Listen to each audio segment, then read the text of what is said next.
Hello guys. Good morning everyone. Is our family bags. So, pag-usapan natin guys no, tungkol po sa 1 piso. Centennial year no. Short video lang po tayo guys no.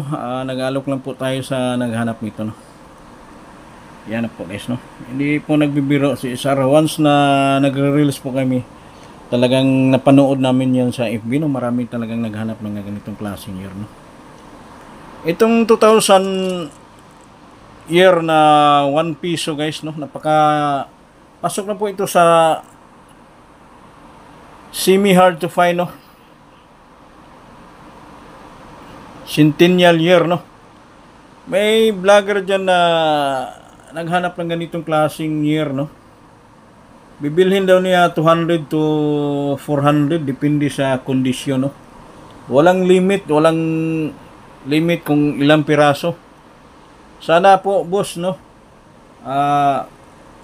nanonood po kayo sir no. Si Sir Isa ay nag-aalok naman po no. So yan po no, bibilangin po natin guys no, yung year 2000 to na palagi nilang hinahanap no. Kasi palagi ko talaga sinasabi na si Sir Isa rin na talaga nagbibiro no. Kasi may pinapatunayan po kami guys no, hindi lang puro hanap, wala namang hawak no. Kasi kami dito talagang hinahawakan namin yan guys, hindi na puro picture no. Hindi itong amin guys, hindi po edited to.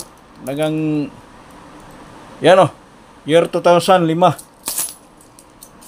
Mabilisan lang guys no, kasi short video lang no.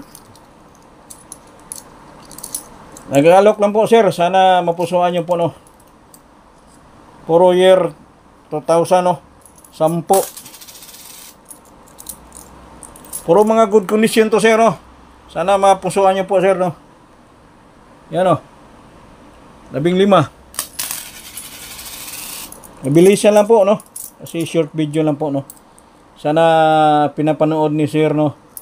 Sir, boss, amo, manager, maawa po kayo no. Sana totoo po kayong bumibili para wala nang may stress ng mga kababayan natin no. So magbigay po kayo ng sample sir, kahit isang piraso lang po no. Ang patunay ba? Yan no. 2 po no. So 25 hawak ni Sir Isar no. Talagang